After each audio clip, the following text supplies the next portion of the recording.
Welcome to White Glove Trucking, my channel dedicated to helping you use trucking as a vehicle to live your best life.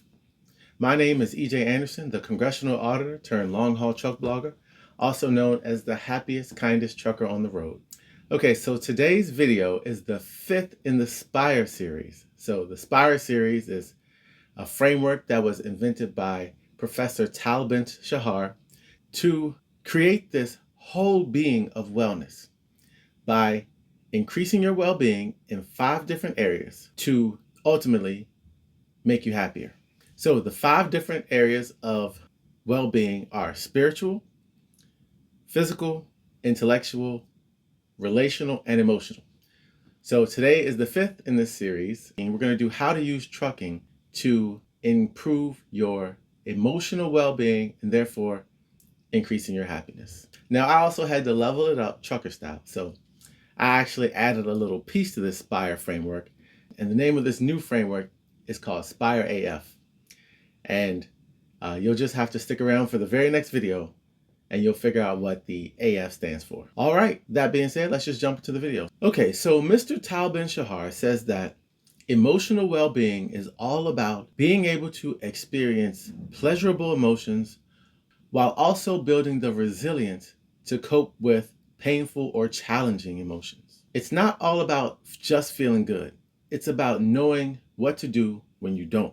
In addition to what Mr. Tal Ben-Shahar said, there's also this neuroscientist. Her name is Jill Bolt Taylor. She said our bodies and brains can fully process emotions in only 90 seconds. That's all it takes. So after 90 seconds, if you're still feeling the emotion, it's not because of whatever thing triggered you at that moment. It's because you're continuing to play it out in your mind and let it stick around. Now, trucking can be the perfect training ground for improving your emotional well-being because in the trucking environment, we're driving every day and we have plenty of time to practice this.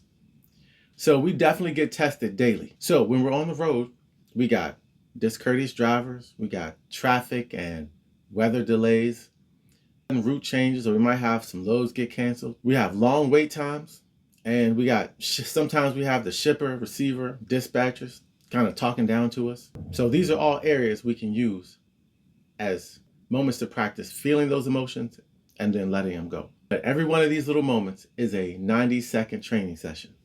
Okay, so I've broken it down into 3 steps for using trucking to improve your emotional well-being.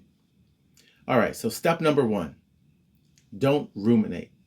Now this one's a little bit tricky in trucking because we have a lot of time to think when we're driving. And if your mind is contaminated during all those miles, it can seriously do you wrong. We can choose to use all that time and all those miles kind of stirring up shit in our minds, or we can just choose to like flush it out the tailpipe. When I first started driving, I would get so upset when people would either cut me off, flick me off, blow the horn. I would replay it over and over and it would stick with me for miles. But this is the thing, the more I replayed it and the longer it stuck with me. And the more I replayed it, the longer I chose to stay upset. It wasn't their fault anymore that I was upset, it was mine. So that brings me to step number 2, 90 seconds, not 90 miles. So to process those negative emotions more quickly, I started playing a little game. If something got to me, I would look at the mile marker, and if it was still bothering me more than 2 exits later, then that means I was still carrying it and I hadn't processed it. It's supposed to take 90 seconds, not 90 miles. I mean, you can try it. You'll see how your emotions like just dissipate when you stop fueling them with the story. When you stop carrying yesterday's emotions into today, your emotional load just feels lighter. You'll make better driving decisions and you'll drive safer. And then I would say, honestly, sort of recognizing my emotions has been one of the things that had changed my life the most. Because once you start doing that, you can start using your emotions as like a compass to get you where you want to go instead of like a burden holding you back from getting there. Okay, now the 3rd step for using trucking to improve your emotional well-being is let your emotions guide you. And for me, the example I would use is envy. And I would say, follow your envy. So I've never been a jealous person, so it's just not really in my personality. So the first time I felt like this pang of envy, it kind of took me by surprise, and it came from a very unexpected place. I was just sitting there, I was reading a magazine, and there was this article inside the magazine written by a monk. And it was a beautiful article. The guy, he wrote how to drive peacefully, and basically how to use driving as a meditative experience. It was a great article, a beautiful message, but after I read it, I remember thinking, this is what I do every day. I'm out here driving every day, and I'm all about driving peacefully and meditatively. And then for the first time, I felt that little pang of envy, like I could have wrote that article. I should have been the one writing the article. And that was when I realized, so envy isn't always a bad thing. Sometimes envy is your soul's way of pointing you towards your purpose. Because that moment, that tiny little pang of envy, it like jolted me into action. Soon after I read that article, I started my blog. I wrote my first blog post. And then soon after that, I started my YouTube channel. So that single article, that moment of envy, it became a catalyst for me. It sort of revealed my passion to me and then gave me the motivation to go after it. I even hunted down that magazine, and I keep a copy on my desk just as a little reminder.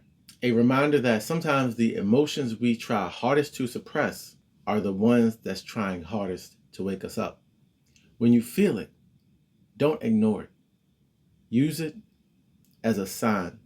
Your soul trying to tell you something, reveal something to you. Follow it, let it guide you, because buried inside that emotion might be the motivation that helps you start your next chapter. So guys, to sum up, the next time something sort of sparks a emotion on the road, it's okay to feel it, but don't ruminate on it. 90 seconds, not 90 miles. Recognize it, process it, breathe through it, let it pass, because behind the wheel, emotional well-being is not found in avoiding the bad moments. It's found in learning how to move through them and use them 90 seconds at a time. Thanks for watching. See you on the next one.